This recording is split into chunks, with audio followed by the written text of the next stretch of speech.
let thee go, except thou bless me. And 27, and he said unto him, What is thy name? And he said, Jacob. And he said, 28, Thy name, verse 28, shall be called no more Jacob, but Israel. For as a prince hath thou power with God and with men, and hath prevailed. 29. Jacob asked him and said, Tell me, I pray thee, thy name. And he said, Wherefore is it thou dost ask after my name? And he blessed him there. 31. And Jacob called the name of the place Peniel, for I have seen God face to face, and my life is preserved. And 31, and as he passed over Peniel, the sun rose upon him, and hill hot upon his thigh. Gusto kong balikan yung 26 kasi gusto ko doon ko kukunin yung ating pamagat. Sabi dito, sabi ni Jacob, and he said, Let me go. Sabi ng anghel, Let me go, for the day breaketh. And he said, I will not let thee go, except thou bless me. Gusto ko pamagatang itong I will not let you go, except you bless me. Hindi kita bibitawan hanggang hindi mo ako mabasbasan. Amen. Lord, yan po ang aming desire ngayong gabi. Hindi kami aalis sa lugar na ito na hanggat di mo kami pinagpapala. Anong uri mang pagkapalang nasa sa iyo, Panginoon, ito'y nakatalaga na para sa amin. Ito'y aming inaangkin sa iyong pangalan. In the name of the Lord Jesus Christ we pray. Amen. God bless you po. Isang magandang gabi sa inyo. Makaupo na po tayo lahat.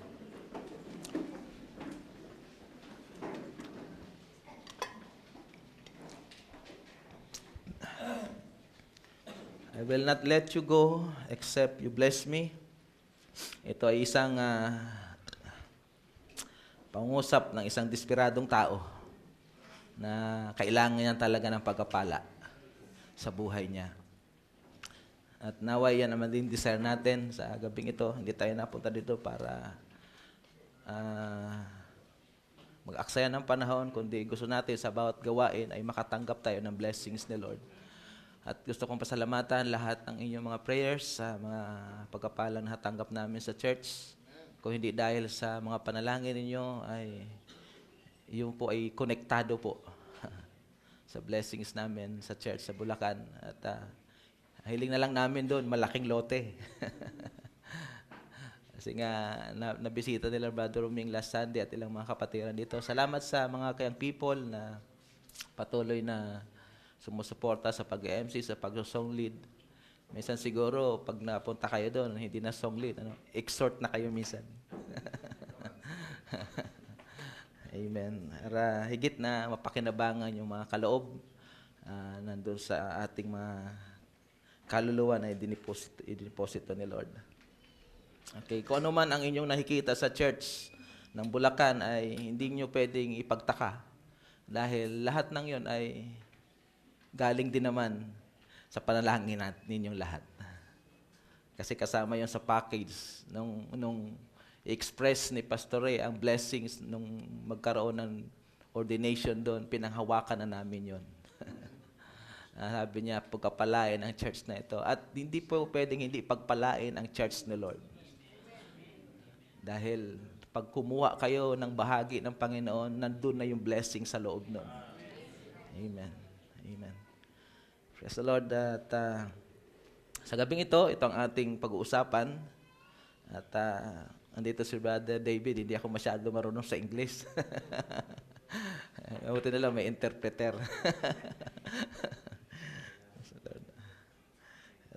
Medyo susundot-sundutin ko rin konti. Sa Lord, alam ko pinagpala kayo noong Sunday sa communion. Hindi na nga ako nakahabol dahil may mga ginawa kami doon. At nagpintura po kami ng flooring. Para medyo kuminis naman, ay napakabagsik pala. Rubberized paint yung pinintura namin. Kulob po yun, kaya para akong nahilo ako eh. Nahilo ako sa pinturang yun. Kaya nagpahinga ako ng konti doon sa bahay nila, Brother Raniel, and then sa kami bumiyahe papunta rito. Okay, tuloy na tayo sa ating pag-aaral. Sabi dito, I will not let you go except you bless me. So ito'y isang pangungusap ng isang taong desperado at kailangan niya talaga ang pagkapalang yon. At hindi pagkapala para bukas, sa isang linggo, kundi yung oras na yan. At nawa yun ang desire natin ngayon. Sa oras na ito, Lord, kailangan ko ang blessing mo. Kung may nangailangan ngayon ng pagkapala o kagalingan, sa karamdaman, at kailangan ng revival sa puso niya, Lord, hindi ako aalis ngayong gabing ito na hindi ko matanggap ito. At kung meron mang kailangan ng pagkapatawad, no, Lord, ganito sa oras na ito, kailangan ko ang iyong salita, ng expression ng iyong pagkapatawad. At nare-realize ni Jacob na yung hindi siya makalakad kahit isang pulgada man lang kapag wala yung blessing na yon. Ganun siya kadesperado na, at higit sa kagandahan dito na nare-recognize ng isang tao na yung magpapala ay hawak siya. Tandaan nyo, yung nakipag-wrestle dito, sabi ito, nakipag-wrestling, hawak, pwede ba 8 banda sa verse 30? Taas banda? Doon sa, ano bang natin kanina? 24? Sabi doon sa 25? Sabi sa 24, nakikipagbuno ang isang lalaki sa kanya. Hindi si Jacob ang nakikipagbuno, kundi yung lalaki ang nakikipagbuno. Kay Jacob. Kaya nga alam ni Jacob yung magbi-bless sa kanya ay hawak siya. Di ba nakaalam dito na yung magpapala sa atin ay siyang humawak sa atin. Ay siyang tumawag sa atin. Tumawag mula doon sa mga denomination at inipon tayo ngayon at ngayon hawak-hawak tayo ni Lord. Kaya sigurado tayo na kapag may pananampalataya ka, sigurado kang matatanggap mo yung blessing kasi yung magbibigay ng blessing, hawak ka nito.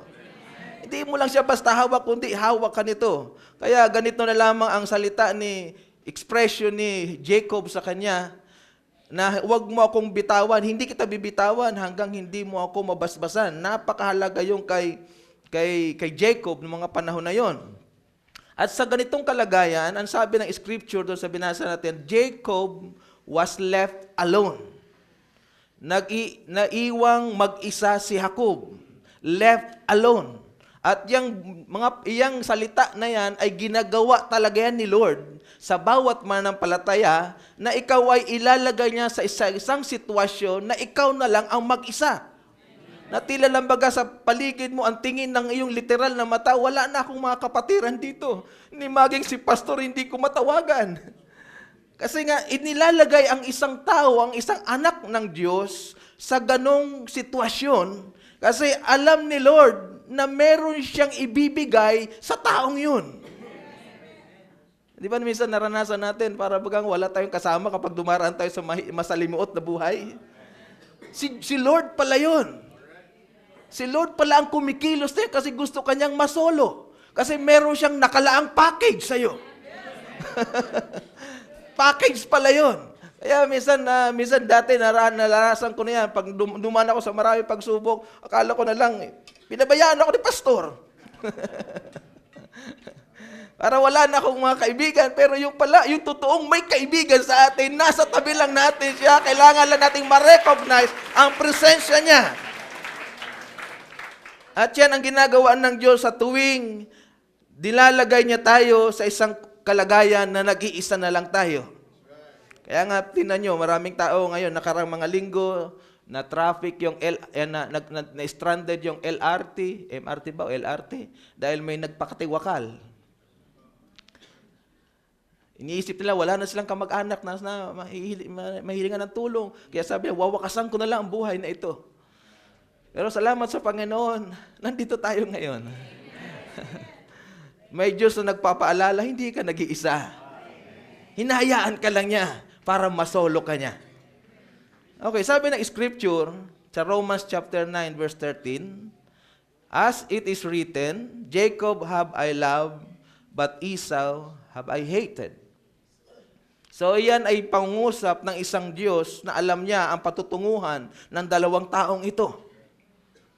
At doon makikita ang pag-ibig ng Diyos sa magitan ng pagpili kay Esau na kanyang kinaumuian at kay Jacob na kanyang minamahal. At yung kanyang minamahal ay sa pamamagitan ng kanyang, ang totoong pag-ibig ng Diyos ay pamamagitan ng pagpili niya sa tao. Kanyang ililigtas. At maraming salamat sa panahon ngayon, nandyan kayo dahil pinili kayo ni Lord. By election, by foreknowledge, alam niya, sa ganitong oras, susuko sa akin ito. At naranasan natin minsan nakapag-isa, kaya nandito tayo ngayon sa panambahang ito dahil nakaranas tayo ng kalagayan ni Jacob. And Jacob represents the grace of God. So si Jacob po ay isang Kristiyano dati, kaya Jacob po ang aking sasabihin, dahil isang Kristiyanong walang sapat na kakayanan at kapangyarihan sa kanyang buhay. Kaya marami pong Kristiyano na walang kapangyarihan sa buhay niya, ang buhay nila, yung mga Kristiyano walang kapangyarihan sa kanila, ay sakop sila or kontrolado sila ng mga sirkumstansya ng buhay. Napapasok sila doon sa kulungan na yon na hindi sila makakilos. Hindi sila makagalaw, ni makaamen, hindi makaamen. Dahil sakop sila ng circumstance yun. Yun ang mga Kristiyano na walang sapat na kapangyarihan, bagmat nandun sa loob. Ang sabi ng Diyos sa kanila, inibig kita, kinuha kita sa maraming denominasyon, at dadalhin kita sa iyong lupain, pero wala silang sapat na kapangyarihan dahil nga yung buhay sa loob ay dormant. So, kontrolado sila at lahat po ng mga Kristiyano na walang kapangyarihan ang kanilang buhay ay ang kalimitan, ang kanilang brain or ang kanilang isip, ang kanilang pinapagana. Ganito si Jacob, pinagana niya ang kanyang katusuhan, ang kanyang human ability. Okay, bagamat sa Genesis chapter 28, ay meron na siyang pangako. Kinausap siya sa pamamagitan ng, ang tawag dyan, sa pamamagitan ng panaginip. Nalala nyo nung si Jacob ay pinadala ng kanyang nanay sa Haran para doon makapangasawa. Kasi nakita ng nanay niya na si Esau ay nag-asawa ng iba. At ayaw mangyari yon. At habang si Jacob ay papunta na doon sa lugar ng Haran, at ay nangusap ang Diyos sa kanya sa pamamagitan ng panaginip na sabi niya, kung babasahin natin niya sa Genesis chapter 28, ay pagpapalain kita, Jacob. Ibabalik kita sa dati mong lupain. At ang iyong binhi ay magiging tulad ng buhangin sa dagat. Pagpapalain kita ng lubos. Kaya sa buhay bago makarating sa pangako ng Diyos, si Jacob, ay meron siyang tatlong karanasan. Meron siyang Bethel experience, meron siyang Haran experience, at meron siyang Penuel experience. Pinel. At itong ating isa-isain ngayon para makita natin yung mga bagay na ito. So doon sa karanasan sa Bethel, nandun ang Diyos ay nangungusap sa kanya sa magitan ng panaginip. Nakakita siya ng anghel na panik-panaog sa hagdanan. Pero papansin ninyo, yung lahat ng mga ginawa ng Diyos sa kanya ay hindi naging epektibo sa kanya hanggang mabago ang kanyang buhay. Kasi kung babasahin natin ang account sa buhay ni Jacob, pagdating niya sa Haran, ang dami niyang diskarte. So yung Bethel, na karanasan niya, na ang Diyos mismo ang kumausap sa kanya, ay hindi masyadong naging epektibo sa buhay niya. Kasi hindi pa nababago yung kanyang kaloob-looban. So walang pagbabago sa isang tao kahit maranasan niya ang mga himala, maranasan niya ang mga panaginip, hanggat hindi naboborn again yung loob. Hindi magiging epektibo. Makakatulong yun, pero hindi masyadong epektibo yun sa buhay ng isang tao. Sa tulad sa karanasan ni Jacob. Okay. So bago siya makarating sa Haran, binigyan siya ni Lord ng karanasan ng Bethel. Isang maluwalhating karanasan. At nagilala siya, nagulat siya, dito pala ang lugar ng Diyos, dito sa pinaghigaan ko, ito pala yung Diyos. Nandito pala yung Diyos, pumapanig panaog. Napakagandang panaginip. At nagbigay sa kanya ito ng overwhelmed experience at naglagay siya ng mga palatandaan na bato para ipakita ang Diyos ay nandoon nung panahon na yon, sa lugar na yon. So, ano bang layunin nito? Sa buhay ni Jacob. So, may mga mountain experience tayo. Kapag ang Diyos ay nagbigay ng mountain experience sa buhay ng isang mananampalataya, ito ay nagtuturo sa isang tao na siya ay maglingkod kapag nandun na siya sa bali. Maraming tao na, kung hindi ko lang maalala, siguro, mga nakaraan. Karanasan ko po sa Bulacan. Alam ni Brother Ogie ito. Yung dating pastor ng kay Pombo. Grabe ang kilos ng Diyos sa kanya. At nung minsang gabi na nag-usap-usap kami sa harap nung taong yon at saka ni Brother Ogie at ako, at sabi niya, yung mga pangangaral ay tamang-tama sa akin. At sabi ko sa kanya, Brad, kailangan mong hawakan yung mga pangangaral na yon. Kasi darating ka sa valley, sa lambak, at yun ang gagamitin mo para makaahon ka muli at makarating ka muli sa bundok. Hindi nagtagal, kinaumagahan, dumaan siya sa bali. Kaya lang, hindi niya napanghawakan yung mga salita ng Diyos sa kanya. Pinatotoo pa niya ito. Pero simula, ang bilis ng pagkakataon, bigla siyang bumulusok sa bali.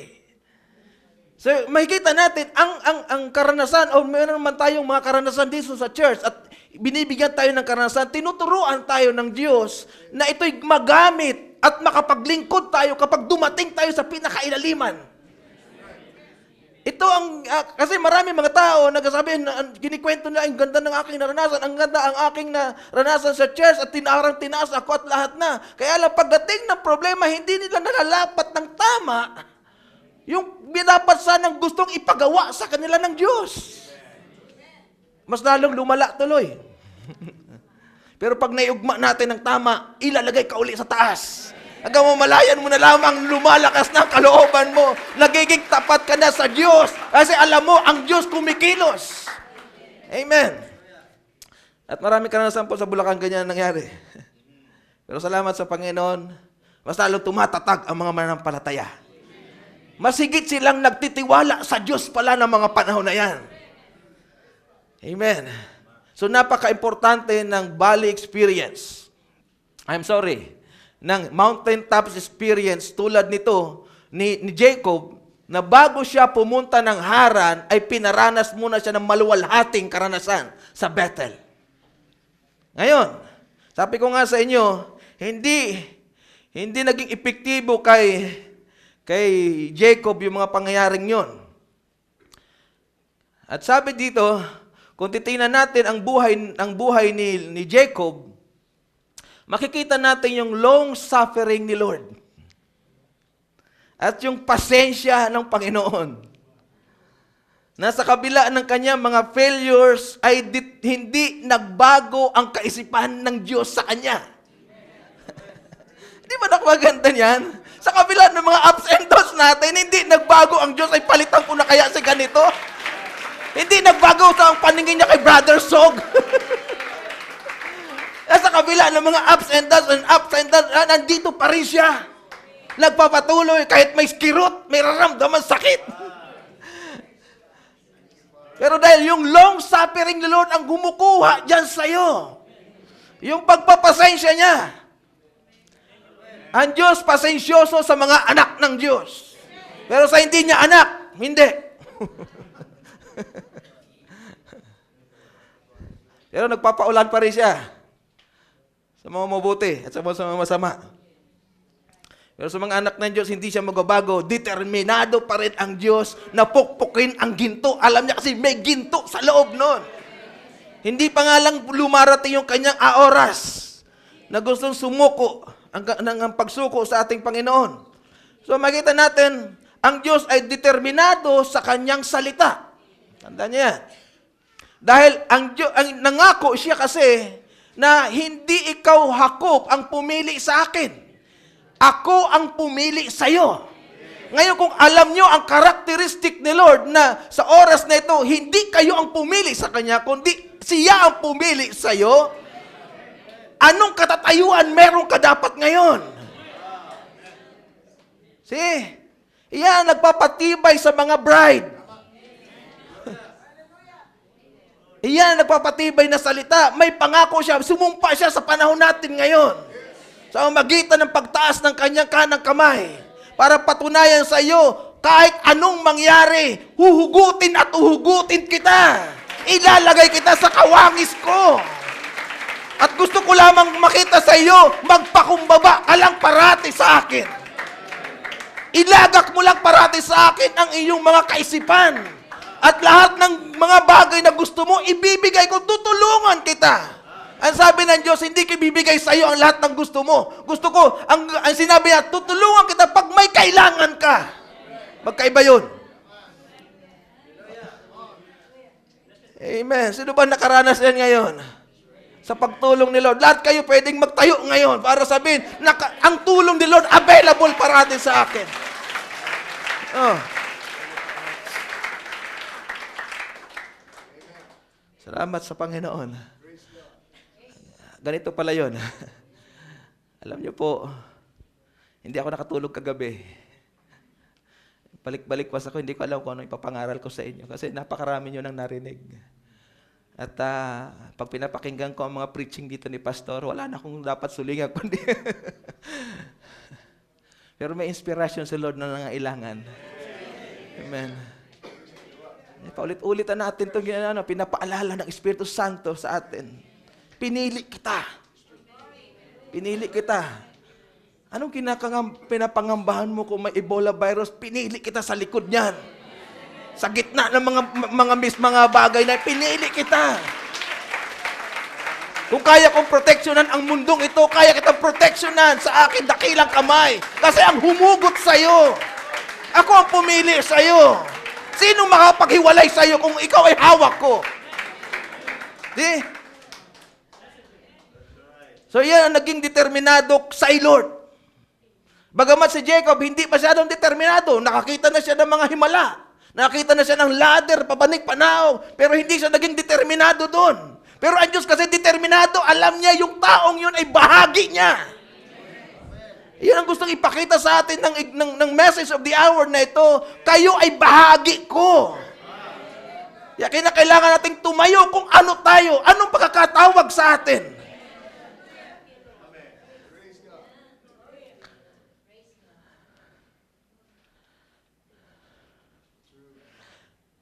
So, doon sa scripture na binasa natin, maraming mga disappointments si Jacob na naranasan. Hanggang sa humantong siya na lang. Yung asawa niya, si Leah, si Jacob, o si Rachel, wala na makatulong sa kanya. Ang kanyang mga tauhan, wala na. Sabi niya, iwan niya ako mag-isa dito. Ang lahat ay wala. Napakabigat na krisis ang dumating sa kanya na tila baga siya ay iniwan na ng lahat. Humanly, sa makataong kaisipan, ang lahat ay wala na. Normal yan sa taong katawan na ito. Pero wag nating maliitin kasi merong spiritual realm. Kaya nga pinaalam sa atin ng message na ito eh. Hindi lang basta tayo nasa natural, kundi meron doon tayo sa spiritual realm din pumasok. Na pag napasok natin yung spiritual realm, merong isang taong bababa. Merong isang taong bababa para aalalayan ka. At sabi doon, at siya'y inalalayan, may dalang transforming power para bigyan ng lakas si Jacob sa kanyang mga nararanasang problema. Hanggang sa humantong na si Jacob sa kanyang, wala na siyang magawa, kundi yung pinakamahina na siya, doon dumating yung malakas.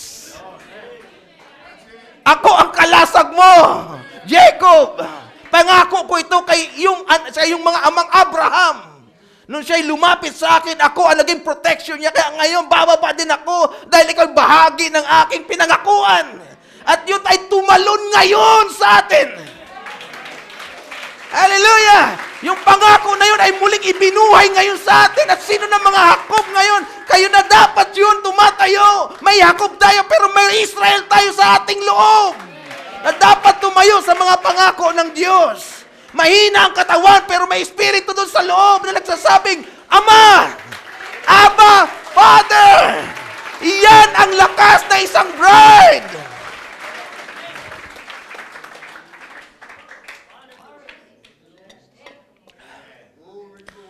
Hallelujah! Thank you, Lord.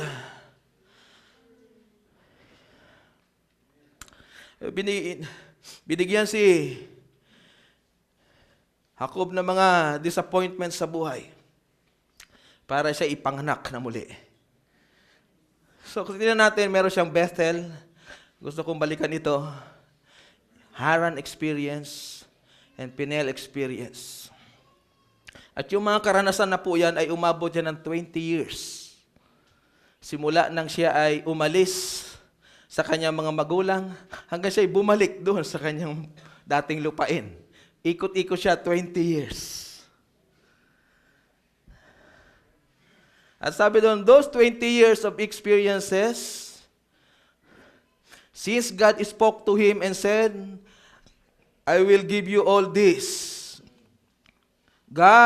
What God allowed him to go through was a preparation, a disciplining, because nothing is happening to you by chance. So yung mga nararanasan natin, marahil ito ay inihahanda tayo. Dinidisiplina tayo. At lahat ng nangyayaring yun ay hindi yun parang dumating lang. Iyon ay pinahintulutan, isinugo ni Lord yun para ihanda tayo sa dakilang katawagan natin. Dakilang katawagan na kailangan nating tayuan sa panahon na ito. So kinakailangan niyang maranasan ang Haran experience. At dumating siya sa Haran, natagpuan niya ang mga disappointments sa buhay. Alam niyo po kasi ang Haran was the place he was going to reap everything he sowed. Yan po ang Haran. Sa Penuel, ay sa Bethel, umalis siya sa kanyang lupain. Pinalaya siya doon. At iniwan niya doon yung kanyang, hindi pinalayas, kundi pinaalis. Dahil nagkaroon sila ng problema ni Esau. Diba? Hinahunting siya kasi nga dinaya niya, kasabwat niya ang nanay. Iyon ang kanyang tinanim. Kaya pagdating niya doon sa Haran, kailangan niyang anihin kung ano ang kanyang ginawa. So sa buhay Kristiyano po, may mga ginawa tayo noon na ngayon ay nagbubunga. At that is Haran experience. So kailangan yun ay pagharapin natin kasi pagdating natin sa white throne judgment, merong accuser dun eh. Pero pag hinarap mo yun ngayon at pinagtagumpayan nyo, hindi na siya makakapag-accuse. Bagkus pwede mo siyang balikan. Ginawa mo yan eh. Kasi hinarap ko na yan ngayon. Hinarap ko na yan habang ako'y nandito sa lupa. Hinarap ko na ang lahat ng yan. Yung lahat ng bunga yan, pinagsisihan ko na yan. At ngayon, tinutuwid ko na ang lahat ng yon. So, meron tayong mga experience sa church. Pero paglabas natin ng church, pinaparana sa atin kung ano ang mga tinanim natin, kung ano naging bunga nun, pinapaharap natin yun. At maraming mga Kristiyano ang bumabagsak doon.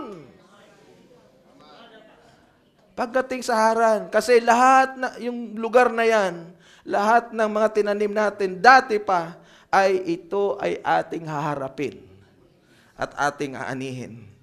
Tinan mo, inani ni Jacob ang pandaraya, dinaya din siya ng kanyang biyanan. Hindi lang isang beses, kasi 2 beses na hindi nagdaya siya doon. Hindi lang kasama pa ang nanay niya. 2 sila, nagkasabwatan. Sarili niyang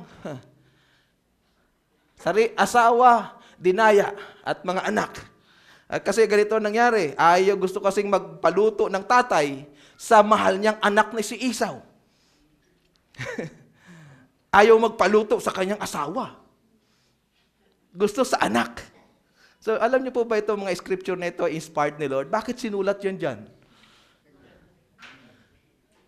Bakit sinulat ng scripture na yung si Esau ang magailangang magluto? Dahil ba marunong mag-hunting si Esau? Iyan ay mga halimbawa na hindi na dapat nating tularan sa pamilya, sa loob ng church, sa loob ng pamilya.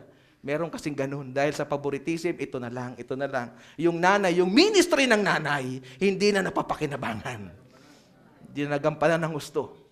At yan ay nilinaw sa ating panahon. Motherhood, fatherhood, childhood, lahat ng yan ay nilinaw sa ating panahon ito na kailangan lahat ng ministry yun ay magampanan ng tama ng nobya. Hindi ko na papalawakin. Okay. So may mali. Sa isinulat yun. Pero kung meron man kasi, kailangan maituwid. Pwede rin magluto yung tatay. Pwede rin po magluto. As long as pinapayagan ng asawa. Probably doon napagkasunduan nila eh. Diba? Pero yung ministry yun ay para talaga yun sa asawang babae. Okay.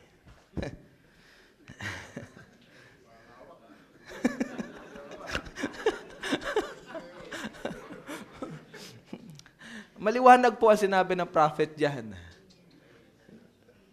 Kasi nga yan ang mga katotohanan ng buhay na naitago ng mga panahon na ngayon ay unti-unti pinalulutang ni Lord para makita natin yung posisyon at hindi tayo magkaroon ng overlap sa isa't isa.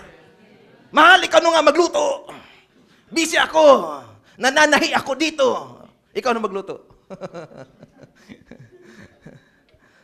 Trabaho na yung misis na nananahi. Ano? Okay. Nasaan na ako? Napunta ako doon. So, tingnan nyo, sa Bethel, grabe pangako ni Lord. Pinangakoan kita, binigyan kita ng vision, Jacob. Nagpakita ako sa iyo mismo sa pamamagitan ng panaginip. At lahat ng pangailangan mo, pag sinabi, susuplayan kita. Yan ang pangako. Pero kailangan, may naiwan siyang mga tinanim na kailangan niyang isaayos. At yung mga bagay na yun na naranasan ni Jacob, ano ba nangyari? Pagkatapos niya magkaroon ng better experience, pagdating niya sa Haran, ano nangyari? Na-influensyahan ba yun siya ng vision na yun ni Lord? Pagdating niya sa Haran, kung babasahin ninyo, naging tricky uli siya. Dinaya niya ang kanyang biyenan. Naglagay siya ng mga ano ba yun? Para kung yung mga polka dots, para batik-batik, para yung batik-batik sa kanya, nakipagkasundo siya ng ganun eh. Alam niya pala yun ng ganun. Pag-iinom yung mga baka, mga tupa, at titingin doon sa batik-batik, at yun ay na-absorb ng kanilang isipan, kaya pagdating doon sa pagluwal, ang daming batik-batik. Was lalong lumaki sa kanya. Alam niya pala yun. Hindi niya sinasabi yung sekreto niya. Diba? So ngayon, nandaya siya at gusto niya, basahin niyo yung lugar. Alam niyo, pagdating niya doon sa lugar, alam niyo ba yung si Laban yung bahay niya? Ay oo, nandito yan. So actually, sabi ng mga kanya mga alila, actually si Raquel po ay papupunta sa sa balon na ito. Kaya sabi naman ipaparaphrase ko na lang, sabi naman ni Jacob, Di ba panahon ng pagpapahinga ngayon? Pwede naman kayo pumasyal-masyal. Kasi ang nasa isip niya, gusto niyang solohin si Raquel. Meron siyang intention na gayon. May balak siya kay Raquel na solohin. Ganon yung katrikihan niya. Kapilyuhan niya bilang isang tao, si Jacob. Pilyo pa rin, pero meron na siyang vision. Meron na siyang mga ladder na angel, panikpanaog. At Diyos mismo ang nangusap sa kanya, personal sa panaginip, pero hindi masyadong epektibo yun dahil hindi pa siya totoong na born again.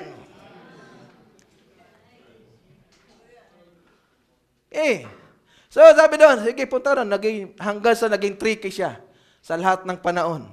Kaya pamapasin nyo, pagdating niya sa Genesis chapter 30, lahat ng problema nasa lubong niya. Kung anong tinanim niya, inani niya. At ang Diyos ang nagpahintulot nun.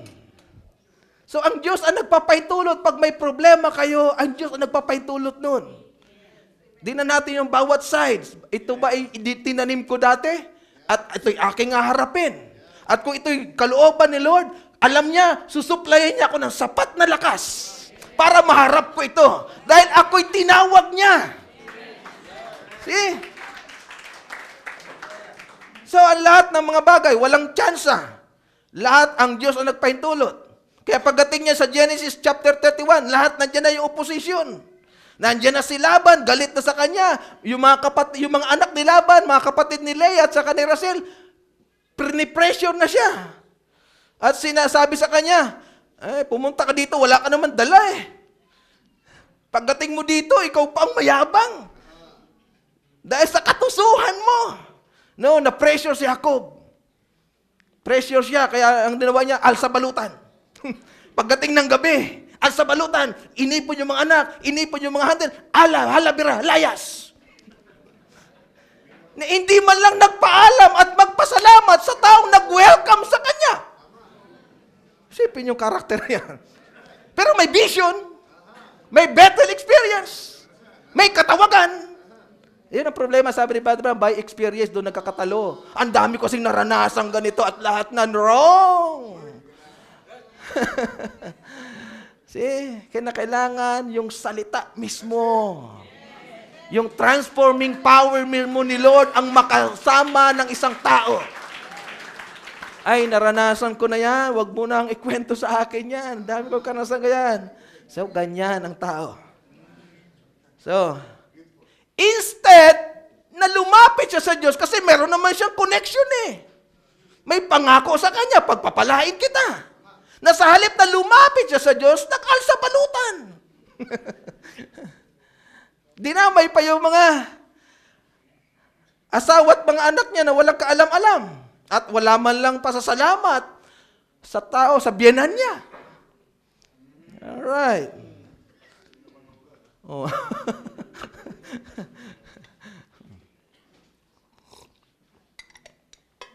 Alright, sige. Ngayon, pag alis niya, hinabol siya. Hinabol siya. Yung Leah naman,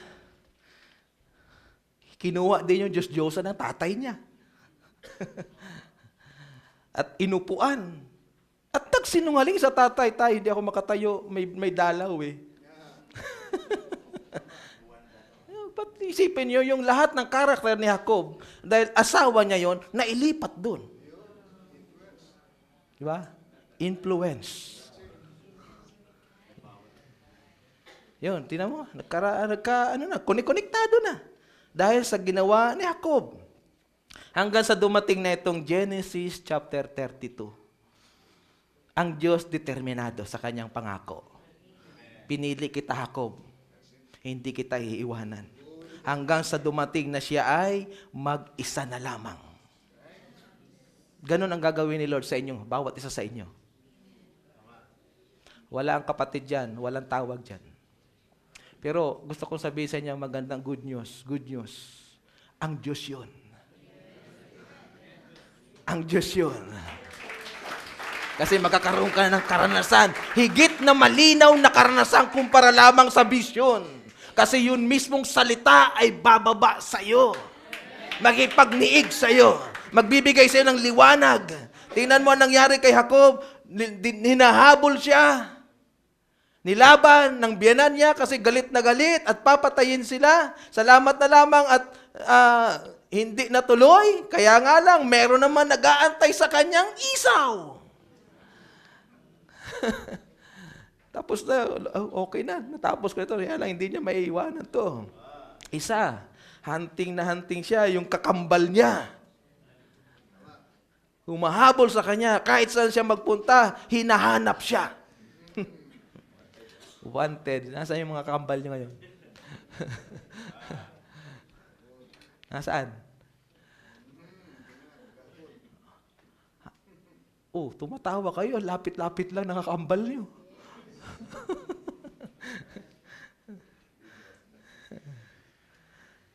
So, ito na. Nag-isa na si Jacob.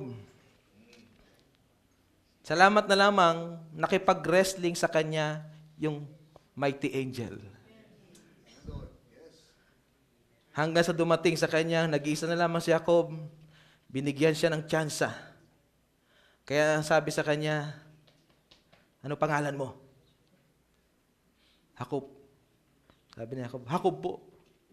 Sabi ng angel, masyadong matigas ang pangalan mo, Noy.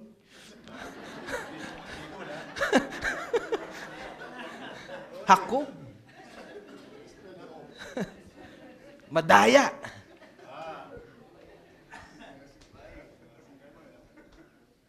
Grabe yan, Noy. Ano yan, bay? Humihingi siya ng pagpapala, pero hindi angkop sa kanyang kapangalan.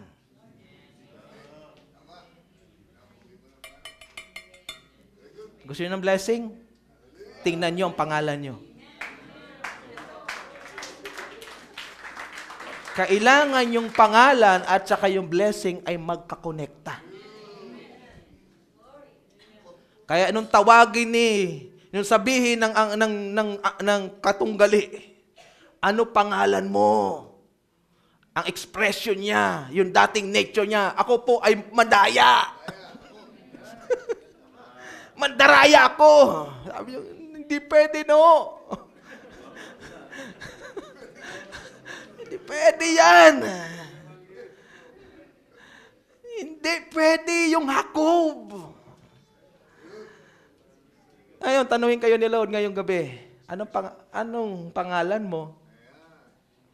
O, sagot.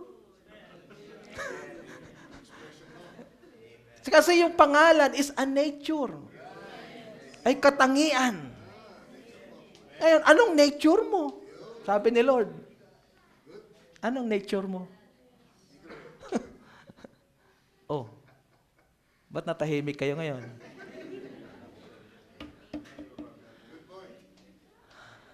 Sabi niya, hindi pwede. Jacob, hindi. Napakaluwalhati nitong calling na itong ibibigay ko sa iyo, pero Jacob ang expression mo. Hindi pwede. Pero ito ang blessing. Tingnan nyo, simula ngayon. Kayo ba nagpalit ng iyong pangalan? Sabi niya, hindi na. Simula ngayon, hindi na Jacob, kundi Israel. Ang Diyos ang nagpalit ng pangalan mo para mailagay ang blessing na kailangan mo ngayong gabi. Amen. Pero kailangan yun. Kaya ngayon, sabi diyan, itong panahon natin ngayon, anong pangalan mo ngayon? Sabi ng mga denomination, I'm Revelation chapter 3 verse 15 to 17. Ano ba yun? Tingnan mo nga. Sige. Sabi ng mga denomination. Revelation 3. I know thy works, thou art neither cold or hot. Yan ang nature nila. Lord, bigyan mo kami ng blessing. Hawak din nila, hinahawa kami yung Lord nandun. Naikinig sa kanila. Pero sabi, ang nature ito, hot or cold. Cold or hot. I would thou wert cold or hot. So then, because thou art lukewarm, and neither cold nor hot, I will spew thee out of my mouth. 17, because thou sayest, sabi niya, Anong pangalan mo? I'm rich. Ano pa? Ang pangalan mo? Increase with goods. Have need of nothing. Knowest that thou art wretched, miserable, poor, blind, and naked. Yan ang gusto, yan ang kalagayan ng mga denomination. Maging tayo dati noon. Kasama tayo doon. Dati tayong mga Jacob ang pangalan. Dati tayong Revelation chapter 3. Verse 15 to 17, pero salamat, may dumating na mighty angel. Hallelujah! Hindi tayo ang gumawa ng ating sariling pangalan at nagbago. Sabi niya, simula ngayon, yung mga tinawag ko, hindi ko na tatawagin Revelation chapter 3, tatawagin ko ng Revelation chapter 10, verse 8 to 11. What a highest calling! Tayuan niyo ito ngayon, dahil ito na ngayon ang pangalan mo. And the voice which I heard from heaven speak unto me again, and said, Go and take the little book which is open in the hand of the angel which standeth upon the sea and upon the earth. Verse 9. And I went unto the angel and said unto him, Give me the little book. And he said unto me, Take it and eat it up. It shall make thy belly bitter, but it shall be in thy mouth sweet as honey.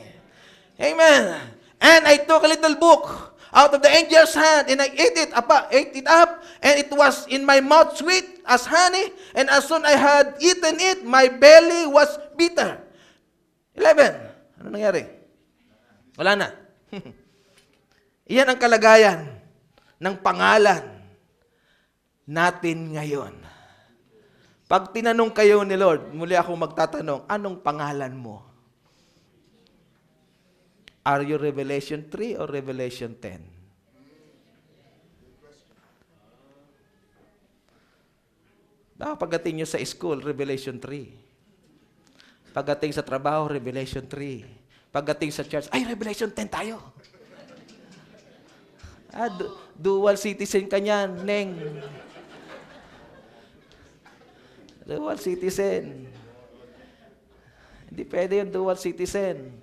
Ang tao lang ang nagbigay ng 2 card. May green card at yan, lahat. Ang tao lang ang naggumawa ng system na yan. Pero si Lord, isa lang ang kanyang identity. Unyang, oo. Kung saan makakapit doon ang ganang kulay. Ang Diyos nagbigay ng blessing sa atin. Ang pinakadakilang blessing, ang palitan ng Diyos ang pangalan natin. Hindi sa ating sarili, kasi nakita niya yung pangako niya sa atin. Pinili kasi kita. Pinili kita. Ang gusto lang ni Lord dito, all He wants from you is to yield and submit completely. Yan lang gusto niya. Nung i-confess niya ito, hindi si Jacob ay hindi rin siya nahiyang mag-confess ng kanyang pangalan na Jacob. Kasi alam niya wala naman talaga siyang magagawa. We can do nothing. Pero salamat sa Panginoon, yung totoong karanasan ni Jacob ay yung siya na lamang mag-isa. At yun ang born again experience. At nung ma-born again si Jacob at pinangalanang Israel, ang lahat ng pangako ay nag-manifest sa kanya. See? Sinong born again dito? Ba't kanya mukha nyo? Ha? May hamon dun eh. Pag born again, kaalam mo si Lord ang nagpalit ng pangalan mo. Expression ito ng pasasalamat. Hindi ako masyado magpapakatagal. I hope nakuha niyo ang ibig kong sabihin ngayon. I will let you go. So meron si Jacob na Bethel, Haran, and Peniel experience. Kaya tayo merong justification, sanctification, and the baptism of the Holy Ghost. At yan, lahat ng yan ay preparation pa lamang patungo sa isang tunay at ganap na bride going to adoption. Adopted son na pwede nang humawak ng responsibilidad sa mga pangako ng kanyang ama. Anong hawak niyong cheque ngayon?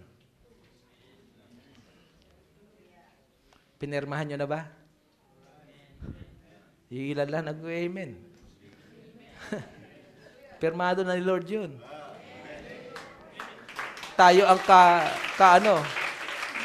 tawag dito, co-maker. Good in cash. Ano hiling mo? Ano hingi mo? Ipagkakaloob ko sa iyo.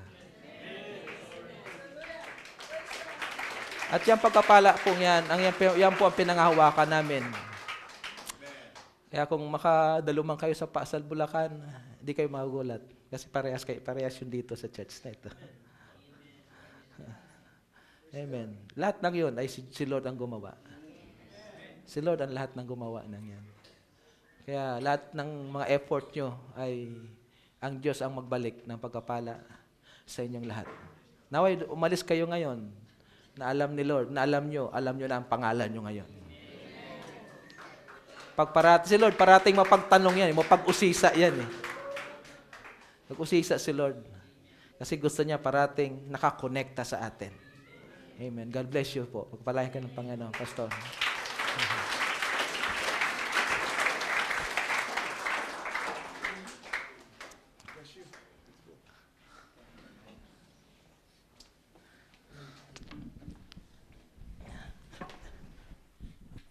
Praise the Lord.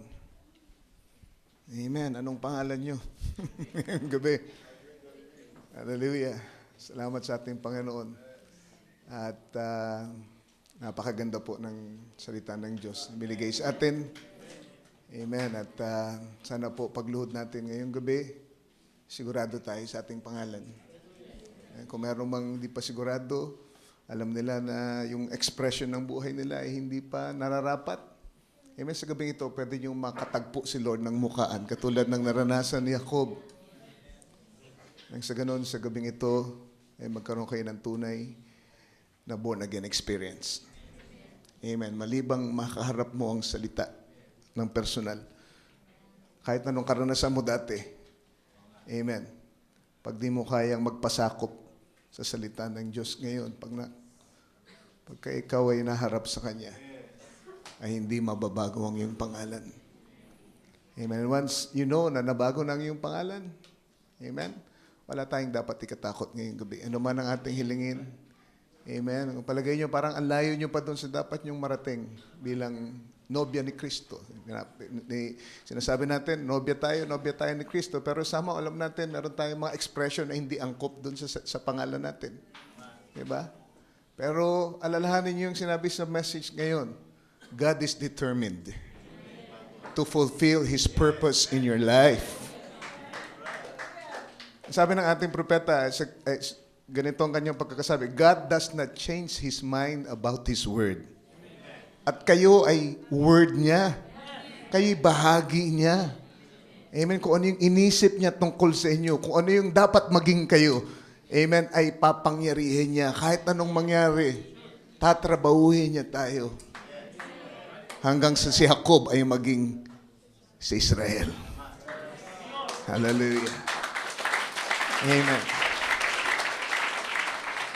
So, hindi ko alam kung nasaan na kayong yugto ng inyong paglalakbay. Amen? Nasa Bethel pa rin ba kayo ngayon? O meron sa inyong nasa Haran na? At para bang nahaharang kayo sa inyong karanasan. Diba? Dahil ang dami niyong kailangang pagbayaran. Amen? Hindi porket naligtas tayo, napatawad tayo, ay hindi na tayo magbabayad. Mga bagay na binabata natin ngayon, resulta pa rin yan ng mga maling desisyon natin dati. Pero hindi ibig sabihin na meron kayong pinagbabayaran ay hindi na kayo bride. At yan ay isisiksik ng kaaway sa isip nyo. Sabi, okay, tamo, yan nangyayari sa'yo. Pinagbabayaran mo kasi hindi ka bright. Hindi. Pinagbabayaran mo lang yung nagawa mong mali. Pero wag mong kalilimutan, kung ikaw ay anak ng Diyos, hindi nagbabagong isip niya tungkol doon. Amen. Bigyan mo ako ng lakas, Lord, na pagbayaran ang kailangan kong pagbayaran, pero wag maalis yung kapahayagan na hindi mo ko pwedeng itakwil dahil ako'y bahagi mo. Hallelujah. Hindi tayo pwede itakwil ng Diyos. Hindi magbabago ang isip niya tungkol sa atin. Tatrabahuhin niya tayo hanggang sa ang larawan niya, amen, ay may ukit sa ating buhay. At maging katulad tayo. Amen, ng ating Panginoon. Hallelujah. Tayong lahat ay mananalangin. Amen.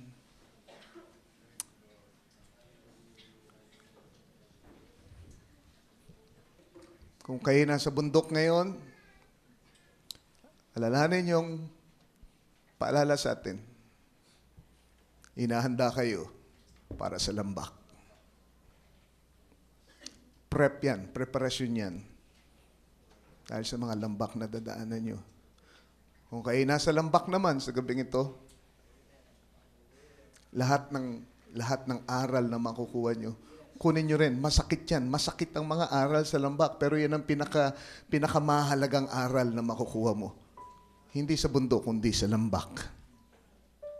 Dahil yan, i-develop ang ating karakter. Sa Haran, masakit ang mga dinanas ni Jacob, pero sa totoo lang, yung mga dinanas niya doon ay unti-unting humubog sa kanyang pagkatao.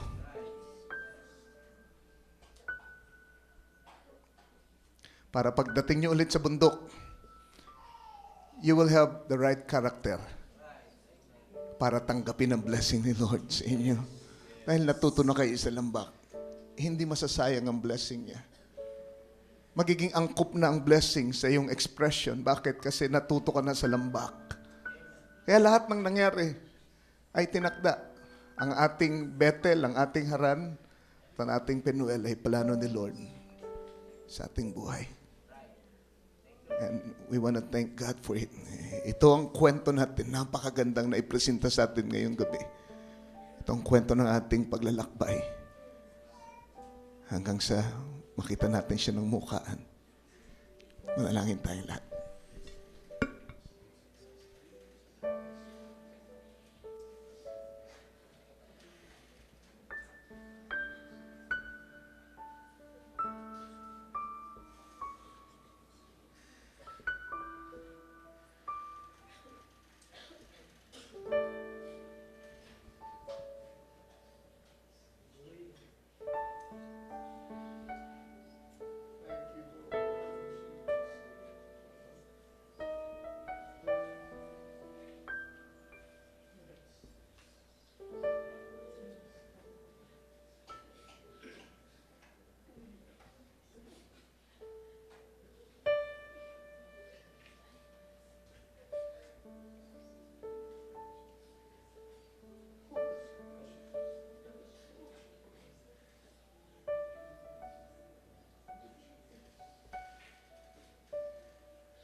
God will make this trial a blessing. Me to my knees, like a river. In Him there's sweet release. There's no need to get discouraged. There's no need to talk defeat. God will make this trial a blessing, and the whole wide world will see.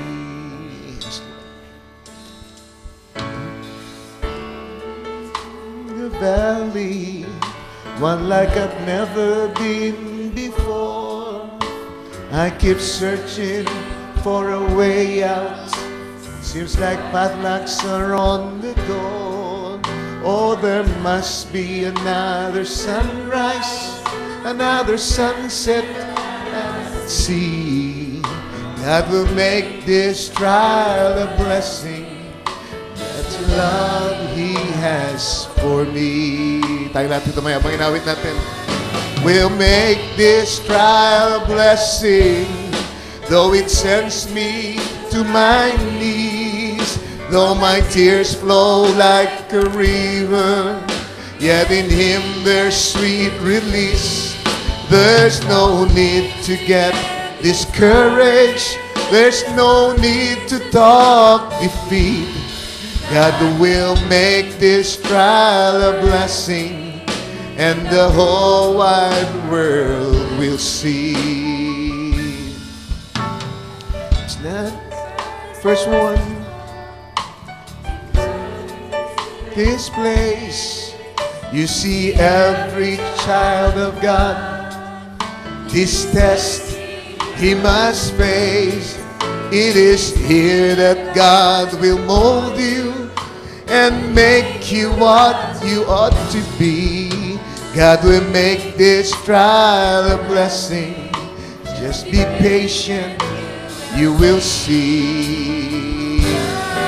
Will make this trial a blessing, though it sends me to my knees, though my tears flow like a river, yet in Him there's sweet release. There's no need to get discouraged. There's no need to talk defeat. God will make this trial a blessing, and the whole wide world will see. Meron pa pang stanza? Meron pa? Now I'm standing on a mountain. Looking back, I can see when I was in that lowest valley, His strong hand was leading me. Oh, it's good to see the sunshine and to taste sweet victory. God has made my trial a blessing. All the grace, Jacob, hallelujah. Ay lahat, His trial a blessing, though it sends me to my knees, though my tears flow like a river, yet in Him there's sweet release. There's no need to get discouraged. There's no need to talk defeat. God will make this trial a blessing, and the whole wide world will see. God will make this trial a blessing. Tayong lahat, ulitin natin ang malakas. To my knees, though my tears flow like a river, yet in Him there's sweet release. Oh, there's no need to get discouraged. There's no need to talk defeat. God will make this trial a blessing. Yes, He'll make this trial a blessing, and the whole wide world will see. Hallelujah. Hallelujah. Thank you, Jesus. Thank you, Lord. Hallelujah. Salamat sa bundok, salamat sa lambak, Panginoon.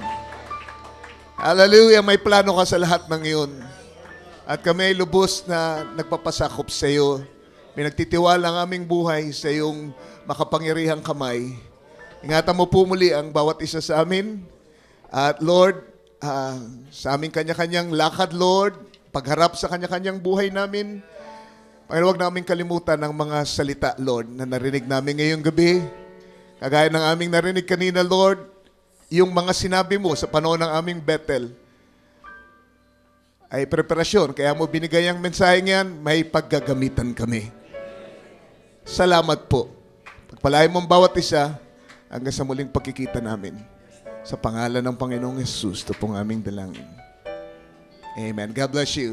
God will make this trial blessing, though it sends me to my knees, though my tears flow like a river, there's sweet release. There's no need to get discouraged. There's no need to talk defeat. God will make this trial a blessing, and the whole wide world will see. Standing on a mountain, looking back, I can see when I was in the lowest valley, His strong hand was leading me. Oh, it's good to see the sunshine and to taste sweet victory. God has made my trial a blessing, all the grace He gives to me. God will make this trial a blessing, though it sends me to my knees, though my tears flow like a river, yet in Him there's sweet release. There's no need to get discouraged. There's no need to talk defeat. God will make this trial a blessing, and the whole wide world will see.